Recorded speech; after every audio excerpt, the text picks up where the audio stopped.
এখন এই আক্রমণ কৌশল কিভাবে কাজ করে? শয়তানকে তো আর আমরা দেখতে পাই না, তার কণ্ঠও শুনতে পাই না, আমরা জানি না সে দেখতে কেমন, আমরা এর কিছুই জানি না। তাহলে সামনের দিক থেকে সে কিভাবে আক্রমণ করে? আপনি যদি কোরআন জুড়ে মিমবাইনি আইদিহিম বাক্যাংশের ব্যবহার অধ্যয়ন করেন, তাহলে একটা ব্যাপার শিখতে পারবেন। কোরআন এর দ্বারা এমন সব বিষয় নিয়ে কথা বলছে, চোখ খুললেই চারপাশে যা কিছু দেখতে পান, আপনার পরিবার পরিজন, বন্ধু বান্ধব, পরিবেশ পরিস্থিতি, আকর্ষণীয় জিনিস, অনাকর্ষণীয় জিনিস, এমন একটি পৃথিবী আপনার সম্মুখে বর্তমান। আর মানুষ মাত্রই আবেগপ্রবণ, তার সামনে যা আছে সেটাই সে পেতে চায়। আল্লাহ আজ্জা জাল্লা সূরা কিয়ামায় বলছেন, বাল ইউরিদুল ইনসানু লিয়াফজুরা আমামা, বরং মানুষ তার সামনের জীবনেও পাপ করতে চায়। মানুষ তার সামনে যা আছে তাতেই ঝাঁপিয়ে পড়তে চায়। অনেক আগে যখন আমি ইউনিভার্সিটিতে মার্কেটিং পড়তাম, তখন আমাদেরকে ভোক্তার আচরণ পড়ানো হতো। সুপার শপগুলোতে যদি যেয়ে থাকেন, দেখবেন দুধ এবং ডিম একেবারে দোকানের শেষ দিকে রাখা হয়। কেন? অনেকেই দোকানে যায় শুধু দুধ এবং ডিম কেনার জন্য। তাহলে যৌক্তিকভাবে তো এগুলো দোকানের একেবারে সামনের দিকে থাকার কথা, কিন্তু পিছনে কেন রাখা হয়? কারণ তারা মানুষের ইম্পালসিভ আচরণের সুযোগ নিতে চায়। তারা সামনের দিকটা সুইস রোল, চকলেট কেক সহ নানান রকমের অপ্রয়োজনীয় জিনিস দিয়ে সাজিয়ে রাখে। কারণ আপনি সামনে যা পান তাই আপনার ঝুড়িতে নিতে চান। মানুষের আবেগ এমনই। শয়তান মানুষের এই আচরণের সুযোগ নিতে চায়। জীবন চলার পথে অনেক কিছুই আপনার সামনে এসে পড়বে, তখন শয়তান আপনাকে বলবে, আরে এমন কি আর হবে, অল্প একটু উপভোগ করো, এটা তো খুব বেশি খারাপ না। সে আপনাকে ভবিষ্যতে এই কাজের কি পরিণতি হবে তা নিয়ে ভাবতে দিবে না। সে চায় এই মুহূর্তে তোমার সামনে কি আছে তা নিয়ে চিন্তা করো। আজকের দিনে ব্যাপারটা উপলব্ধি করা আর অনেক সহজ, কারণ আমরা ডিজিটাল যুগে বাস করি। যা কিছুই আপনি দেখতে চান, যার দিকে আপনি তাকাতে চান, শুনতে চান, ক্রয় করতে চান, সবই আপনার আঙুলের আগায়। তাৎক্ষণিকভাবে জিনিসগুলো আপনি পেতে পারেন। এমনকি যদি কোথাও যেতে চান, এই মুহূর্তেই গাড়ি নিয়ে বের হতে পারবেন। আপনার মাথায় যে চিন্তাই আসে না, যে আকাঙ্ক্ষায় বাস্তবায়ন করতে চান না কেন, আপনি সাথে সাথে তার পিছনে ছুটতে পারেন। পরিণতি নিয়ে ভাবতে চান না। তো অনেক মানুষ যারা বিভিন্ন পাপে জড়িয়ে পড়ে, তাদের যদি জিজ্ঞেস করেন কেন তুমি পাপে জড়াও, তারা বলবে না যে আমি পাপী হতে চাই, তারা বলবে আমি আসলে বিষয়টা নিয়ে ভাবতে চাই না, আমি এটা নিয়ে চিন্তা করতে চাই না। আপনি যদি তাদেরকে এর পরিণতি মনে করিয়ে দিতে চান, তারা বলবে আমাকে এসব নিয়ে ভাবতে বলো না। এমন অনেক ডাক্তারের কথা জানি যারা ইমার্জেন্সি রুমে চাকরি করেন, তারা শুক্রবার রাতে বহু বাজে ঘটনা দেখতে পান। মানুষ তাদের প্রাত্যহিক জীবনের সমস্যা থেকে বেরিয়ে এসে একটু মুক্তি পেতে চায়, তাই তারা শুক্রবার রাতে মদ পান করে। তারপর ইমার্জেন্সি রুমে আপনি যেসব ভয়ানক দৃশ্য দেখতে পান, তার অনেকগুলো এই মদ পানের সাথে সরাসরি জড়িত। কারণ এই মানুষগুলো চিন্তা করতে চায় না যে আমার আগে বহু মানুষের জীবন নষ্ট করেছে এই মদ। না, আমি এটা নিয়ে ভাবতে চাই না, আমার ক্ষেত্রে এমনটি ঘটবে না। আমি শুধু এই মুহূর্তে মজা পেতে চাই, আমি এখন মাতাল হতে চাই, ফলাফল নিয়ে ভাবতে চাই না। আর শয়তান আপনার কাছ থেকে প্রথমে এটাই আশা করে, আপনার সামনে যা আছে তার মাঝেই ঝাঁপিয়ে পড়তে আপনাকে প্ররোচনা দিবে। এর আরেকটা অর্থ হলো বস্তুগত জিনিস। অন্য কথায় সে চায় আমরা যেন এমন সব জিনিস নিয়ে আচ্ছন্ন হয়ে পড়ি যা দৃশ্যমান। আপনি সর্বদা গাড়ি নিয়ে চিন্তা করেন, আপনার শারীরিক সৌন্দর্য নিয়ে ভাবতে থাকেন, বারবার আয়নার সামনে গিয়ে নিজেকে চেক করেন, আমাকে দেখতে কেমন দেখায়, আমাকে কেমন দেখায়, আমার ওজন কত, কোন ড্রেসে আমাকে ভালো দেখাবে, এটাতে নাকি ওটাতে। সারাক্ষণ এভাবে বস্তুগত জিনিস, দৈহিক সৌন্দর্য বা নানা রকম পণ্যদ্রব্য, এগুলো নিয়ে আপনি আচ্ছন্ন থাকেন। আবার বিভিন্ন ব্র্যান্ডের জিনিস নিয়েও মানুষ আচ্ছন্ন হয়ে পড়ে, নিজের কোন জিনিসটা অন্যদের দেখাবে তা নিয়ে সারাক্ষণ ভাবতে থাকে। কেউ কেউ সুন্দর বাড়ির প্রতি আচ্ছন্ন হয়ে পড়ে, ভাই আমি ভাড়া বাসায় থাকি, যেভাবেই হোক আমাকে নিজের বাড়িতে উঠতে হবে, এটাই এখন আমার সামনে বর্তমান। প্রতিবেশীদের সুন্দর বাড়িগুলোর সামনে দিয়ে যাওয়ার সময় স্বয়ংক্রিয়ভাবে চলার গতি তার থেমে যায়, অবাক হয়ে তাকিয়ে থাকে, কল্পনার রাজ্যে হারিয়ে যায়, মনে মনে ওই বাড়িতে বাস করতে থাকে। আর শয়তান আপনার কাছ থেকে এটাই আশা করে। সাধারণভাবে এই জিনিসগুলো কামনা করা কিন্তু খারাপ কিছু নয়। আর একটা ব্যাপার স্মরণে রাখার জন্য আপনাদের মনোযোগ আকর্ষণ করছি। সূরাতুন নাসে আল্লাহ আমাদেরকে শয়তান সম্পর্কে বলছেন, আল্লাযী ইউওয়াসউইসু ফি সুদুরিন নাস, সে মানুষের বুকের মধ্যে কুমন্ত্রণা দেয়। মানুষের আবেগ অনুভূতি প্রকাশ করতে আরবিতে সুদূর শব্দটির ব্যবহার দেখা যায়। আল্লাহ বলছেন ওয়ায়াশফি সুদুরা কওমিন মুমিনিন, এবং মুসলমানদের বুক সমূহ শান্ত করবেন। আল্লাহ বলছেন ওয়ায়াশফি সুদুরা কওমিন মুমিনিন, মুমিনদের বুক সমূহ শান্ত করবেন, অর্থাৎ অন্তর সমূহ শান্ত করবেন। এর মানে হলো আল্লাহ যখন সদর বা বুক শব্দটি ব্যবহার করেন, তিনি এর দ্বারা আমাদের আবেগও বুঝিয়ে থাকেন। আমরা যে রাগ করি এটিও আমাদের বুকের অংশ, কান্না বুকের অংশ, ভালোবাসা বুকের অংশ, লোভ বুকের অংশ, এভাবে আপনি আমি যত রকমের অনুভূতির অভিজ্ঞতা লাভ করি এর সবগুলোই বুকের অংশ। যখন আমরা অন্য কিছুর প্রতি আকৃষ্ট হয়ে পড়ি এটাও আমাদের বুকের অংশ। যখন আমরা কুৎসিত কোনো কিছু থেকে মুখ ঘুরিয়ে ফেলি সেটাও আমাদের বুকের অংশ। অলসতা বুকের অংশ, উৎসাহ উদ্দীপনাও আমাদের বুক থেকে আসে। এর দ্বারা এটাও বোঝায় যে আমাদের ভেতরে আল্লাহ যত রকমের আবেগ অনুভূতি দান করেছেন, রাগ, ভয়, সুখ, এই অনুভূতিগুলোই আমাদের সংজ্ঞায়িত করে। এগুলো সবই প্রকৃতিগত এবং শয়তান এগুলোর সুযোগ গ্রহণ করে। সে আপনার রাগ হওয়ার অনুভূতিকে ব্যবহার করে আপনাকে কষ্ট দিবে, সে আপনার সুখ অনুভূতিকে ব্যবহার করবে আপনাকে পথভ্রষ্ট করার জন্য, সে আপনার অলসতাকেও আপনার বিরুদ্ধে ব্যবহার করবে, আপনার দুঃখের অনুভূতির মাধ্যমে আপনাকে পথভ্রষ্ট করতে চাইবে। কিন্তু সে জানে কিভাবে আপনাকে প্রভাবিত করতে হয়, কিভাবে আপনাকে দিয়ে এমন কিছু অনুভব করাতে হয় যা আপনার অনুভব করার কথা নয়, এবং কিভাবে অতিরিক্ত মাত্রায় তা করতে হয়। এটা সত্য যে সবাই সুন্দর কিছুর প্রতি আকৃষ্ট হয়। কে সুন্দর বাড়িতে বাস করতে চায় না? প্রকৃতপক্ষে আল্লাহ আমাদেরকে জান্নাতে বড় বড় ম্যানশন দেওয়ার কথা বলছেন, সুন্দর সুন্দর বাগান দেওয়ার কথা বলেছেন, ঝর্ণার কথা বলেছেন। আমরা এই দুনিয়াতে যদি এগুলোর প্রতি আকৃষ্ট না হতাম তাহলে পরকালের গুলোর জন্য আমরা আকৃষ্ট হব কেন? দুনিয়াতে এগুলোর প্রতি আকর্ষণ থাকার কারণেই তো জান্নাতকে এতটা আবেদনময় মনে হয়। তাই সুন্দর জিনিসের প্রতি আকৃষ্ট হওয়া আমাদের প্রকৃতিগত। শয়তান কি করতে চায়? শয়তান এই অনুভূতির ভারসাম্য নষ্ট করতে চায়। আমি অমুক জিনিসটি পাওয়ার জন্য যা যা করার সবই করব, আমি এর পরিণতি নিয়ে ভাবতে চাই না, এটা আমার সামনে, আমি এখনই এটা চাই। এর বিপরীতে আল্লাহ কি অফার করছেন তা ভালোভাবে বোঝার জন্য আপনাদের নিকট একটা উপমা উপস্থাপন করতে চাই। কেউ যদি আপনার কাছে এসে এভাবে প্রস্তাব দেয়, দেখো আমার কাছে একটা বাড়ি আছে, এই হলো তার ছবি, খুবই সুন্দর ম্যানশন, এর সামনে সমুদ্র সৈকত আছে, এটি একটি টিলার উপরে অবস্থিত, বাড়ির সামনের দৃশ্য অসাধারণ সুন্দর, ভেতরের ডিজাইনও তুমি যেমন চাও ঠিক সেই রকম, তুমি যা চাইতে তার সবই এই বাড়িতে আছে, এই বাড়ির দাম কয়েক মিলিয়ন ডলার, কিন্তু আমি তোমার কাছে এটি মাত্র $200 বিক্রি করব। প্রথমত আপনি এটি বিশ্বাস করবেন না, না আপনি এটি আমার কাছে $200 বিক্রি করবেন না। এরপর সে তার প্রস্তাবটি বিস্তারিত ব্যাখ্যা করে বলল, দেখো আমি গ্যারান্টি দিচ্ছি আমি তোমার কাছে এটি $200 বিক্রি করব, কিন্তু একমাত্র শর্ত হলো ঠিক 15 বছর পরে তোমার নিকট এটি হস্তান্তর করা হবে, তুমি এখন এটির দখল পাবে না। $200 কিন্তু তোমাকে এখনই দিতে হবে, বাড়ির মালিকানা পাবে 15 বছর পর। এই কথা শোনার পর আপনি কোনোভাবেই এই প্রস্তাবে আর রাজি হবেন না। আপনার কাছে মনে হবে এটি একটা প্রতারণা। আল্লাহ আমাদেরকে ঠিক এরকমই একটি প্রস্তাব দিচ্ছেন, এই হলো জান্নাত, এতে যেতে বেশি কিছুর দরকার নেই, আমি তোমাদের কাছে অনেক কিছু চাচ্ছি না, কিন্তু তোমরা এখন যেতে পারবে না। বিপরীতে শয়তান এসে বলে, আমি তোমাদেরকে জান্নাত দিতে পারবো না, আমি তোমাকে এর চেয়ে অনেক কম দিব, কিন্তু ব্যাপারটা হলো আমি তোমাকে এই মুহূর্তে দিব, জাস্ট এখনই এই আনন্দ নিয়ে নাও, এটি অনেক সহজ, আমাকে তোমার কিছুই দিতে হবে না। এভাবে সে তাৎক্ষণিক ভোগের প্রস্তাব দেয়। আপনাদের মধ্যে যারা ব্যবসা করেন তাদের উদ্দেশ্যে বলছি, কেউ এসে যদি আপনাকে বলে আমি তোমার থেকে এই মালামাল কিনতে চাই কিন্তু আমি পরের মাসে টাকা দিব, ঠিক তখন অন্য একজন এসে বলল আমিও তোমার এই মালামাল কিনতে চাই আর আমি তোমাকে এখনই সব টাকা নগদ দিব, আমাকে 10% ডিসকাউন্ট দাও। নগদ প্রস্তাবেই রাজি হবেন, আমি টাকার জন্য আরো 1 মাস অপেক্ষা করতে চাই না। মানুষ তুহিব্বুনাল আজিলা, তড়িৎ পাওয়া যায় এমন জিনিসকে ভালোবাসে। শয়তান এর সুযোগ গ্রহণ করে, সে আপনাকে উত্তেজিত করে তুলবে। তোমাকে অপেক্ষা করতে হবে কেন? তোমাকে কেন ধৈর্য ধরতে হবে? তুমি যদি চাও এখনই জিনিসটা পেতে পারো, তুমি কি সুখ পেতে চাও না? সে এভাবে আপনার সামনে এসে দাঁড়াবে, আপনি তখন আকাঙ্ক্ষিত বস্তুটি ছাড়া আর সামনে কিছুই দেখতে পান না। জিনিসটি পেতে এমন অন্ধ হয়ে পড়েন যে এর ফলে আপনি নিজে কি কি ক্ষতির সম্মুখীন হবেন বা অন্য কারো কি কি ক্ষতি হবে তা নিয়ে আপনি চিন্তাও করতে চান না। আপনি তখন সম্পূর্ণরূপে শয়তান দ্বারা পরিচালিত হয়ে পড়েন। সম্মুখ ভাগ থেকে এটা শয়তানের অন্যতম প্রধান একটি আক্রমণ কৌশল। সামনের দিক থেকে আক্রমণ করে সে আপনাকে অনেকটা অন্ধ করে দেয়।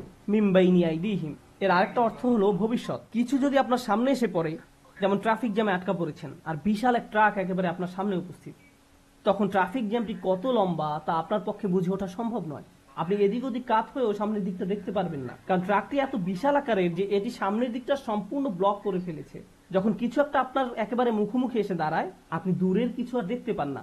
শয়তান এরকম একটি ব্যাপার আপনার কাছ থেকে আশা করে। আপনার আমার সামনে অবশ্যই যে ব্যাপারটা ঘটবে তা হলো আল্লাহর সাক্ষাৎ। আপনি এবং আমি আমাদের প্রভুর দিকে এগিয়ে চলছি। এমনকি আপনি যদি দাঁড়িয়েও থাকেন, আপনি আসলে একটি কনভেয়ার বেল্টের উপর দাঁড়িয়ে আছেন যে আপনাকে আল্লাহর দিকে নিয়ে যাচ্ছে। আপনি ব্যাপারটা পছন্দ করেন বা না করেন, গ্রহণ করেন বা না করেন, আমরা প্রতিটি নিঃশ্বাসে সেদিকে এগিয়ে চলছি, আর সেই মিটিংটি এড়িয়ে যাওয়ার কোনো উপায় নেই। আর শয়তান আপনাকে এটা দেখতে দিতে চায় না। সে চায় না আমাদের মনে যেন এই ভাবনাটা আসে যে দিন যত যায় আমরা ততটা আল্লাহর কাছাকাছি হচ্ছি, আগামীকাল আরেকটু এগিয়ে যাব, এর পরের দিন আরো এগিয়ে যাব। ভবিষ্যতের ব্যাপারে শয়তান চায় আল্লাহর সাথে যে আপনার সাক্ষাৎ হবে এটা নিয়ে যেন চিন্তা না করেন, বরং সে চায় আপনার বন্ধুদের সাথে সাক্ষাৎ নিয়ে যেন আপনি চিন্তামগ্ন থাকেন, বা ছুটির দিনে কোথাও একত্রিত হওয়া নিয়ে, ভালো কোনো সময় নিয়ে, এই শুক্রবারে আমরা কি করব, পরের ছুটির দিনে কি করব, ভবিষ্যতের ব্যাপারে সে চায় নিকট ভবিষ্যৎ নিয়ে যেন চিন্তা করেন, আর দীর্ঘমেয়াদী ভবিষ্যতের কথা যেন ভুলে যান। অনেকের কাছে দীর্ঘমেয়াদী চিন্তাটা এরকম যে আমি তো দীর্ঘমেয়াদী চিন্তা করছি, আমি চিন্তা করছি কিভাবে একটি বাড়ির মালিক হওয়া যায়, অথবা চিন্তা করছি কোন শহরে বসতি করব, বা আমি ভবিষ্যৎ শিক্ষা নিয়ে চিন্তা করছি। কিন্তু আল্লাহ আসলে চান আপনি যেন আরো দীর্ঘমেয়াদী চিন্তা করেন। যখন আপনি তার সামনে গিয়ে দণ্ডায়মান হব, তখন কি জবাব দেব, এভাবে যখন চিন্তা করবেন, তখন আল্লাহর সাথে সাক্ষাৎ নিয়ে আপনার একটা পরিকল্পনা থাকবে। ঠিক যেমন তরুণরা ভার্সিটিতে ভর্তি হওয়ার পর তাদের একটা প্ল্যান থাকে 3 বা 4 বছরের মাঝে গ্রাজুয়েট হওয়া। এই প্ল্যান থাকার ফলে আপনি তখন অনেক সাবধানতার সাথে বিভিন্ন কোর্স নেবেন। এই সেমিস্টারে কোনটা কোনটা নেবেন, পরের সেমিস্টারে কোনটা কোনটা নেবেন, এখন আপনার কাছে কত ক্রেডিট আছে, কোন কোন কোর্সগুলো ঢিলে ঢালা ভাবে করলেও হবে, এই সকল ব্যাপারে আপনার সুচিন্তিত একটি পরিকল্পনা থাকে। যদি পিছিয়ে পড়েন তাহলে অতিরিক্ত কাজ করে তা পুষিয়ে নিতে হবে। কিন্তু যদি আপনার কোনো লক্ষ্য না থাকে, যারা ভার্সিটিতে যায় কিন্তু কবে গ্রাজুয়েট হবে এই ব্যাপারে কোনো মাথা ব্যথা নেই, 10 বছর যাবৎ ভার্সিটিতে পড়ে আছে, তোমার মেজর কোন বিষয়, আমি এখনো ভাবছি, তোমার চুল পেকে গেছে আর এখনো মেজর সাবজেক্ট নিয়ে চিন্তা করছো, এরকম উদ্দেশ্যহীন মানুষও রয়েছে। শয়তান মানুষের এমন উদ্দেশ্যহীন জীবনই পছন্দ করে। সে চায় আপনি যেন উদ্দেশ্যহীন জীবন যাপন করেন। আর যে লক্ষ্যটি আল্লাহ আমাদের সামনে ঠিক করে রেখেছেন তা হলো তার সাথে সাক্ষাৎ। যদি এই লক্ষ্যটি আপনার সামনে থাকে তাহলে জীবনে যে কোনো সিদ্ধান্ত নেওয়ার সময় আপনি চিন্তা করবেন, যখন আমি আল্লাহর সাথে সাক্ষাৎ করব, পরবর্তী সিদ্ধান্তটি নেওয়ার পূর্বে আমাকে আল্লাহর জিজ্ঞাসাকে, আল্লাহর সাক্ষাৎকে সবসময় বিবেচনায় রাখতে হবে। কিন্তু শয়তান যদি এই লক্ষ্যটি দূর করে দিতে পারে তাহলে আমার মাথায় এই চিন্তাটি আসেও না, আমরা তখন যা ইচ্ছা তাই করি। আল্লাহর চিন্তা আমাদের মাথা থেকে দূর হয়ে গেছে, কারণ শয়তান আপনার সামনে একটি আবরণ তৈরি করে দিয়েছে। ফলে আপনি আপনার সামনের অবশ্যম্ভাবী গন্তব্যের ব্যাপারে অন্ধ হয়ে পড়েছেন। শয়তান চায় আপনি যেন ভবিষ্যৎ নিয়ে উদ্বিগ্ন থাকেন, সার্বক্ষণিক উদ্বেগ যেন আপনাকে তাড়া করে ফিরে। আমার ছেলে কি করবে, সে কি অবাধ্য হয়ে পড়বে, আমার মেয়ে কি করবে, আমার স্বামী কি করবে, আমার স্ত্রী কি করবে। আপনি এভাবে অন্যদের নিয়ে সবসময় উদ্বিগ্ন থাকেন, তারা কি করবে, যেন তাদের দায়িত্ব আপনার উপর বা আপনি তাদের নিয়ন্ত্রণ করেন। আমরা নিজেদেরকে ভালোভাবে নিয়ন্ত্রণ করতে পারি না, অথচ মনে করি যেন আশপাশের সবকিছু আমরা নিয়ন্ত্রণ করতে পারবো, তাদের ভবিষ্যৎ কি হবে তাও নিয়ন্ত্রণ করতে পারবো। আপনি এমন অনেক মায়ের সন্ধান পাবেন দুশ্চিন্তা একেবারে মরে যাচ্ছেন যে আমার মেয়ের কেন বাচ্চা হচ্ছে না, তার কখন বাচ্চা হবে, তার কখন বাচ্চা হবে। সে তাকে ফোন করে এভাবে, আল্লাহ চায় তোমার জন্য একটি বাচ্চা হয়। আল্লাহ তার জন্য সন্তান চায় না, আপনি চাচ্ছেন। আমি জানি না আপনি আল্লাহর কাছ থেকে কোনো ইমেল পেয়েছেন কিনা যে তাকে এভাবে বলছেন। এভাবে চরম আকাঙ্ক্ষিত পার্থিব জিনিসটি আপনার অন্তরে সবসময় জায়গা দখল করে রাখে। ফলে ভবিষ্যতের চিন্তা বলতে শুধু এটাই বুঝেন, আমার অমুক জিনিসটি নেই, আমার তো এটা নেই, আমার এটার জন্য অপেক্ষা করছি, আমি জানি না কেন এটা পাচ্ছি না। জিনিসটি পাওয়ার জন্য এভাবে আপনি সম্পূর্ণ আচ্ছন্ন হয়ে পড়েন, পুরোপুরি ব্যাকুল হয়ে পড়েন। শয়তান চায় এভাবে সম্পূর্ণভাবে যেন আপনি আচ্ছন্ন হয়ে পড়েন। কারণ যদি এমনটা করেন, প্রথমত আল্লাহ আপনাকে যা দিয়েছেন তাতে সুখী থাকবেন না, দ্বিতীয়ত সহজেই ভুলে যাবেন যে যিনি সবকিছু নিয়ন্ত্রক তিনি হলেন আল্লাহ। আমি আসলে আমার সন্তানদের নিয়ন্ত্রণ করি না। একটি নির্দিষ্ট বয়সে পৌঁছানোর পর তারা যা কিছু করে তা তাদের এবং আল্লাহর মাঝে। সর্বোচ্চ আমি যা করতে পারি তা হলো উপদেশ দেয়া, তাদের সিদ্ধান্ত একান্তই তাদের। যদি আমাদের রাসূলুল্লাহ সাল্লাল্লাহু আলাইহি সাল্লাম তার নিজ কন্যা ফাতেমার দিকে ফিরে বলতে পারেন, হে মুহাম্মাদের মেয়ে ফাতিমা, আল্লাহকে ভয় করো, আমি তোমাকে আল্লাহ তাআলার পাকড়াও হতে রক্ষা করতে পারবো না, তোমাকে সাহায্য করার মতো কোনো সামর্থ্য আমার থাকবে না, তিনি এটাই তার নিজের মেয়েকে বলেছেন, তাহলে আমরা কিভাবে মনে করি যে আমরা অন্যদের নিয়ন্ত্রণ করতে পারবো? এমনকি আমাদের পরিবারের মধ্যেও শয়তান চায় আমরা যেন মনে করি আমরা হলাম নিয়ন্ত্রক, কিন্তু বিষয়টা আসলে আল্লাহর অধিকারে। সে আমাদের মনকে এভাবে সম্পূর্ণ আচ্ছন্ন করে ফেলে। আর অবশ্যই মানুষকে নিয়ন্ত্রণ করতে গেলে হিতে বিপরীত হয়। মানুষকে নিয়ন্ত্রণ করা যায় না, আসলেই যায় না, আসলেই যায় না। আর যখন নিয়ন্ত্রণ করতে গিয়ে ব্যর্থ হন তখন আরো বেশি উদ্বিগ্ন হয়ে পড়েন, আপনি ক্রমাগত নেতিবাচক হয়ে পড়েন। আর আপনি যখন সম্পূর্ণ নেতিবাচক হয়ে পড়েন তখন আপনার পক্ষে কৃতজ্ঞ হওয়া অসম্ভব হয়ে পড়ে। খেয়াল করে দেখুন আয়াতটি কিভাবে শেষ হয়েছে। আপনি তাদের অধিকাংশকেই কৃতজ্ঞ পাবেন না। তারা সবসময় নেতিবাচক চিন্তা করবে, আমার চাকরির কি হবে, টাকা কোথায় পাবো, এটা কোত্থেকে আসবে, ওটা কোত্থেকে আসবে, স্বাস্থ্যের কি হবে, বাচ্চাদের কি হবে, অমুক অমুক ব্যাপারে কি হবে, যদি তারা জেনে যায়, যদি এমনটা ঘটে, যদি সে কিছু বলে বা যদি তিনি কিছু করেন। আর এসব তুচ্ছ ব্যাপার নিয়ে আপনি এতটা আচ্ছন্ন হয়ে পড়েন যে ভুলে যান আল্লাহ ভবিষ্যতের নিয়ন্ত্রক। আমি এর নিয়ন্ত্রক নই। আমরা যে একটি ভালো দিন অতিক্রম করি এটা এই জন্য নয় যে আমরা খুব ভালোভাবে প্ল্যান করে দিনটি কাটিয়েছি বা আমরা এটা অর্জন করেছি। বা দিনটাকে নিয়ন্ত্রণ করে কাটিয়েছি, একমাত্র আল্লাহর কাছ থেকেই প্রশান্তি আসে। আমাদের শরীর যে সঠিকভাবে কাজ করছে এবং এখানে শুক্রবারে জুমার নামাজের জন্য যে এসে বসে আছি, আল্লাহ আমাদের এই শক্তি সামর্থ্য দিয়েছেন। আর আমরা এটা ভুলে যাই। আমরা মনে করি ভবিষ্যতের সবকিছু আমরা নিজেরাই সমাধান করে ফেলতে পারবো। শয়তান এই কাজটাই করে। সে আপনাকে এই ধারণা দিয়ে বিভ্রান্ত করে ফেলে যে ভবিষ্যৎ আমাদের নিয়ন্ত্রণে।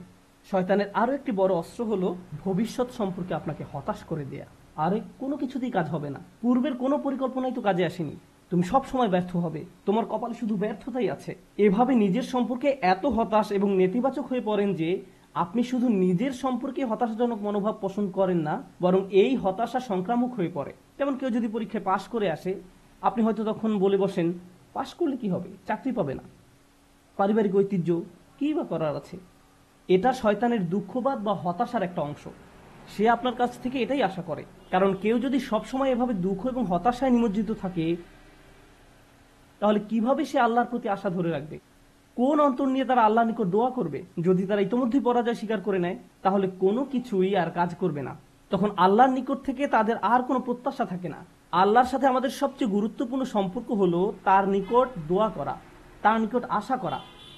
আর আপনি নিজেই কিনা এই সম্পর্কটা কেটে দিলেন, আশাহীন হয়ে গেলেন। শয়তানের সংজ্ঞাই হলো সে আশাহীন, হতাশ। আর সে চায় আপনিও তার মতো আশাহীন হয়ে পড়েন। এভাবে মানুষকে সে সম্মুখ ভাগ থেকে আক্রমণ করে। মানুষ জীবনে বিভিন্ন লক্ষ্যবানে ছুটে চলবে, এটাই স্বাভাবিক। আর এই ক্ষেত্রেও শয়তানও আমাদের বিভ্রান্ত করে ফেলে। এটাও তার সামনের দিক থেকে আক্রমণের কৌশলের অংশ।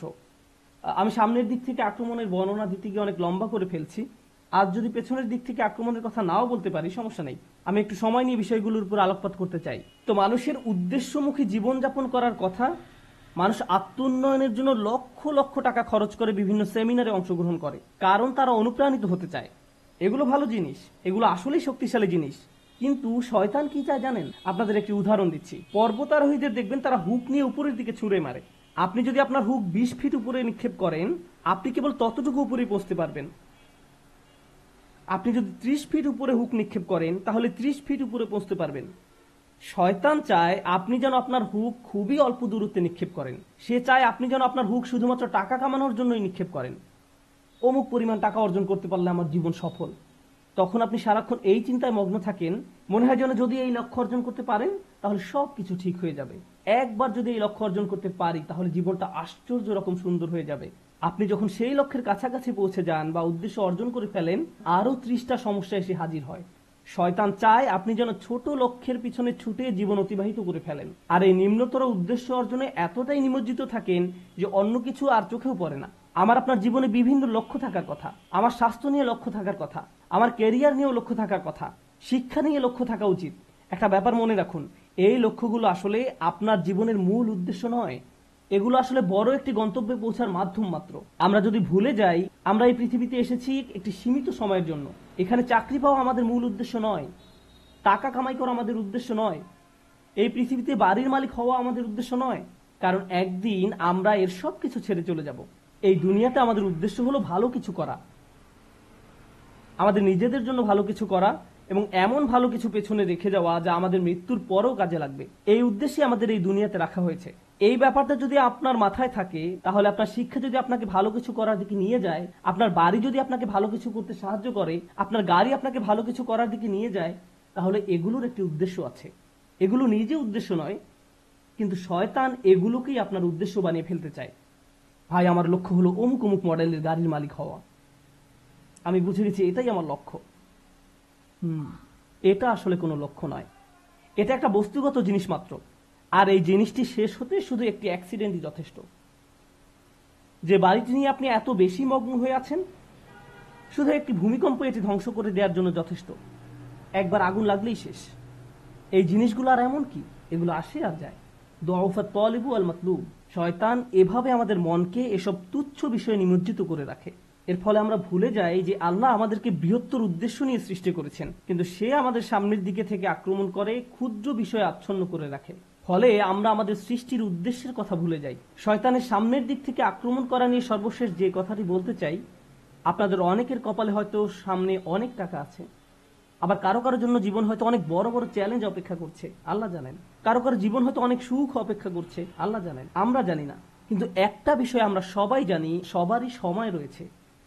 কারো হয়তো কয়েক সেকেন্ড, কারো হয়তো কয়েক বছর, কারো হয়তো কয়েক দশক সময় হাতে আছে। কিন্তু একটা ব্যাপারে আমরা নিশ্চিত যে আমাদের সবারই হাতে সময় আছে। শয়তান যখন আপনাকে সম্মুখ ভাগ থেকে আক্রমণ করে, সে চায় আপনি যেন আপনার সময়কে কোনো মর্যাদা না দেন। সে চায় ভালো কাজ করার সময় আসলে আপনি যেন এইভাবে ভাবেন যে আরে ভাই, আমার হাতে এখন অনেক সময় আছে, ভালো কাজ করার জন্য এত তাড়াহুড়ার কি আছে। কিন্তু যদি প্রবৃত্তির কোনো কামনা চরিতার্থ করতে হয় তাহলে সাথে সাথে করতে হবে। প্রতিবার নামাজের সময় আপনার সাথে ঠিক এমনটাই ঘটে। জোহরের সময় যখন আসে, মসজিদ থেকে আজানের শব্দ ভেসে আসে, আপনার ঘড়ির অ্যালার্ম বেজে ওঠে, মোবাইলের অ্যাপ থেকে আজানের শব্দ শোনা যায়, আপনি তখন কি করেন? পজ বাটন টাচ করেন। নিজেকে এভাবে বলেন, মাত্র তো আজান দিল, নামাজের এখনো অনেক বাকি আছে। আর ভিডিও গেম খেলতে হলে এখনই, সিনেমা নাটক দেখতে হলে এখনই, কিন্তু নামাজ পড়তে হলে সময় বাকি আছে, এখনো অনেক সময় বাকি আছে। ভার্সিটিতে ক্লাসের ফাঁকে যদি আপনি কিছুটা সময় পেয়ে থাকেন, ব্যাগে কোরআন আছে, তখন ইচ্ছা করলে ব্যাগ খুলে কোরআন পড়তে পারেন। পরে, এখন না, আমি তো পড়বো কিন্তু এখন না। কিন্তু যে কোনো তুচ্ছ, অর্থহীন, বাজে কাজ ফেসবুক বা ইনস্টাগ্রামে স্ক্রল করতে করতে কখন যে 30-40 মিনিট পার করে দেন টেরই পান না। এমনকি ক্লাসের জন্য কখনো কখনো দেরি হয়ে যায়।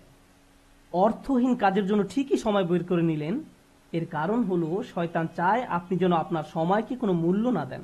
সে চায় আপনি যেন আপনার মূল্যবান সময়কে অর্থহীন কাজে ব্যয় করে নষ্ট করে ফেলেন। এভাবে আপনার সময় নষ্ট করার মাধ্যমে সে আপনার ভবিষ্যৎ ধ্বংস করে দেয়। তারপর যখন জীবনের একটা পর্যায়ে এসে পেছনে ফিরে দেখেন, তখন ভাবেন, ভাই, আমি জীবনে কত সময় যে অযথা কাজে ব্যয় করে নষ্ট করেছি। এরপর জীবন নিয়ে হতাশ হয়ে পড়েন। এই খেলাটাই শয়তান আমাদের সাথে খেলে। এভাবে শয়তান বিভিন্ন কৌশলে সামনের দিক থেকে আমাদের আক্রমণ করে। আমি আল্লাহর কাছে দোয়া করছি, আল্লাহ যেন আমাদেরকে এইসব আক্রমণ থেকে সতর্ক থাকার তৌফিক দান করেন, এবং আল্লাহ আজ্জা ওয়া জাল্লা কখনো যেন আমাদের সেসব লোকদের অন্তর্ভুক্ত না করেন যারা বাস্তবতাকে তার প্রকৃত রূপে চিনতে ব্যর্থ হয়। রাসূলুল্লাহ সাল্লাল্লাহু আলাইহি সাল্লাম বলছেন, ও আল্লাহ, আমি চাই আপনি আমাকে বাস্তব বিষয়সমূহ আসলেই যেমন তেমন ভাবেই দেখান। এটা আমার শেষ উপদেশ। কিভাবে আমরা শয়তানের এই আক্রমণগুলো মোকাবেলা করব? প্রথমে এগুলো শনাক্ত করতে হবে। তারপর আমাকে আপনাকে ক্রমাগত বাস্তব বিষয়গুলোর প্রকৃত রূপ খতিয়ে দেখতে হবে। আমাদের মোবাইলের অ্যাপগুলো চালাতে গেলে আমরা শুধু ইউজার ইন্টারফেস, যেমন গ্রাফিক্স, মেনু ইত্যাদি দেখতে পারি, কিন্তু এগুলো আসলে প্রকৃত অ্যাপ নয়। এর পেছনে সোর্স কোড আছে, আপনি সেই কোড দেখতে পান না, আপনি শুধু ফ্রন্ট এন্ড দেখতে পান। ঠিক তেমনি বাস্তব জগতে যা কিছু দেখতে পান তা শুধু উপরের অংশ দেখতে পান, শুধু কভার দেখতে পান, কিন্তু এর পেছনে অন্য আরেক বাস্তবতা রয়েছে, এর পেছনে ইঞ্জিন রয়েছে। সমস্যা হলো আমরা কোনো কিছুর বাহ্যিক রূপ দেখে এর মূল্যায়ন করি। এর পেছনে যা আছে সেটাই যে আসলে মূল্যবান আমরা তা জানার চেষ্টাও করি না। কোরআন এই কাজটাই করে। কোরআন শুধু এই দুটি চোখ দিয়ে দেখতে বলে না, এখানেও আরো এক সেট চোখ রয়েছে। লাহুম আয়ুনুন লা ইউবসিরুনা বিহা, তাদের চোখ রয়েছে কিন্তু তা দ্বারা তারা দেখে না, অর্থাৎ তারা আসল রূপ দেখে না, তারা শুধু বাহ্যিক ব্যাপারটা দেখে। আমাদেরকে অন্তর্চক্ষু দিয়ে তাকাতে হবে যা প্রকৃত রূপ দেখতে পারে। যদি এমনটা করতে পারেন তাহলে যেভাবে আপনি সময় ব্যয় করেন, বিভিন্ন বিষয় নিয়ে চিন্তা করেন, বিভিন্ন জিনিসের মূল্য দিয়ে থাকেন, বিভিন্ন জিনিসকে গুরুত্ব দিয়ে থাকেন, তার সবকিছুই পরিবর্তিত হতে শুরু করবে। কারণ দিন শেষে আল্লাহর সাথে সাক্ষাৎ করার পূর্বে আমাদের হাতে জীবনের যে অংশটুকু বাকি আছে তার মূল ব্যাপার হলো ইউনাব্বাউল ইনসানু ইয়াউমা ইযিন বিমা কদ্দামা ওয়া আখার। কিয়ামতের দিন মানুষকে জিজ্ঞাসা করা হবে কোনটাকে তুমি প্রাথমিক পর্যায়ে গুরুত্ব দিয়েছো আর কোন ব্যাপারটাকে দ্বিতীয় পর্যায়ভুক্ত মনে করেছো। সবকিছুর মূল কথা এটাই, আমি আপনি যত সিদ্ধান্ত নিয়েছি তাতে কোনটাকে প্রায়োরিটি দিয়েছি আর কোনটাকে ফেলে রেখেছি। আর শয়তান এখানেই ঝামেলা তৈরি করতে চায়। সে আমাদেরকে ভুল ব্যাপারে অগ্রাধিকার দিতে প্ররোচিত করে। সে চাইবে আমরা যেন সত্যিকারের গুরুত্বপূর্ণ কাজটা ফেলে রাখি। আমরা দোয়া করি আল্লাহ যেন আমাদেরকে সেসব মানুষের অন্তর্ভুক্ত করেন যারা কাজের ক্ষেত্রে সঠিক অগ্রাধিকার নিশ্চিত করতে পারে, এবং শয়তানের কুমন্ত্রণা যেন আমাদেরকে আমাদের উদ্দেশ্য থেকে বিচ্যুত করে না দেয়।